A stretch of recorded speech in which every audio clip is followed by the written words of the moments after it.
Welcome to Blue Book video number 14 on Parentheticals Part 2, Explanatory Parentheticals. In video number 13, you learned about basic parenthetical information like weight of authority, quoting and citing, and emphasis. In this video, you will learn how to use explanatory parentheticals, including learning the types of explanatory parentheticals and how to format them.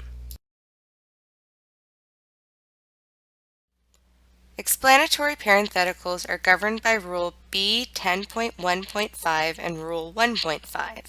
Explanatory parentheticals, often referred to simply as parentheticals, provide additional information about the authority cited, typically a case, without the need for a detailed discussion in the text. Look at this example. Various items may be considered weapons, but rope is not one of them. We cite to State v.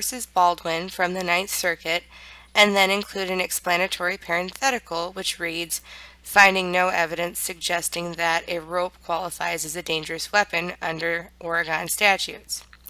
The basic rule of parentheticals is to explain the relevance of the cited proposition in the parentheses at the end of the citation.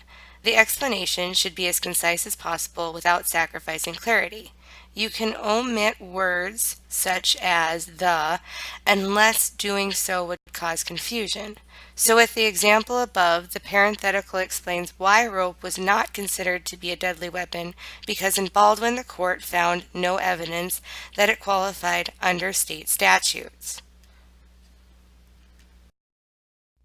There are three types of parentheticals. First, present participle phrases.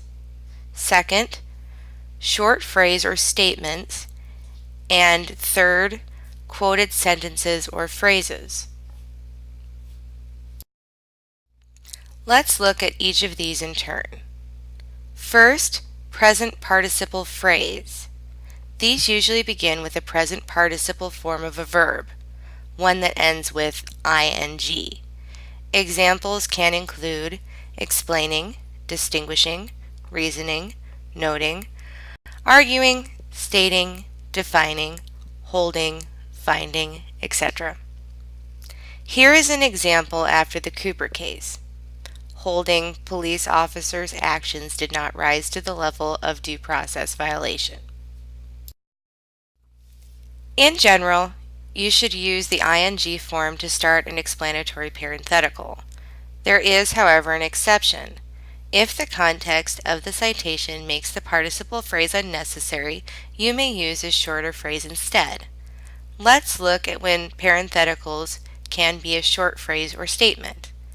Look at this exception to the ing form and use of a short phrase or statement using this example. In this example, we cite to Ex parte Bullock from the Alaska Supreme Court and include the parenthetical arson for hire. Then we include Pruitt v. State from the Alaska Supreme Court with the parenthetical murder for hire. Here, a short phrase is appropriate because the sentence talks about cases involving crimes for hire. The short phrase indicates each crimes, arson and murder, were for hire. The third type of explanatory parenthetical is a quoted sentence or phrase. These can use direct quotes in parenthetical explanations, either in a short phrase or a full sentence. Both are acceptable. Short phrase examples would look like this. Flanagan versus U.S. of the U.S. reports explaining final judgment rule reduces potential for parties to clog the courts with a succession of time-consuming appeals. The short phrase here is clog the courts. Note that this parenthetical is a combination of the present participle phrase, explaining, and a quotation. Full sentence examples would look like this. Miller v. State from the Indiana Court of Appeals states, the evidence is sufficient to establish that Miller recklessly endangered the animals' health by failing to provide them with adequate food so as to neglect the horses. Note, the entire sentence is in the parenthetical. In Atlantic Ridgefield Company versus Federal Energy Administration from the Northern District of California, the sentence states, "Not every person aggrieved by administrative action is necessarily entitled to the protections of due process." Here, a portion of the sentence was made into a full sentence within the explanatory parenthetical. Finally, let's go over how to format parentheticals, starting with punctuation. A period always goes outside of the parenthetical, as shown in the Cooper example, which ends in violation, close parentheses, and then a period at the end. However, if you quote a full sentence in your parenthetical, a period is included both inside and outside the parenthetical. Here in re, and as, the parenthetical, nothing in the statute itself makes entering into a contract waiving immunity in ultra vires act, is a full sentence. Therefore, there the parenthetical ends with act, period, closed quotes, closed parentheses, and then another period to end the citation sentence. Parenthetical explanations with partial quotes do not include a period inside the parenthetical, as shown in the Bladerman case.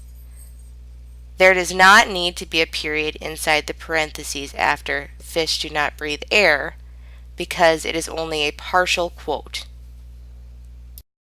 Another format issue to keep in mind is that a parenthetical does not begin with a capital letter except when quoting a full sentence.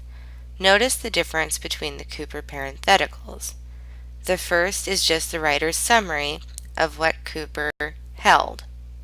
The second example, however, is a direct quote of the sentence holding. Therefore, "the" is capitalized. On a final note, if the information in the parenthetical is crucial to your discussion, it belongs in your text. This concludes Blue Book video number 14.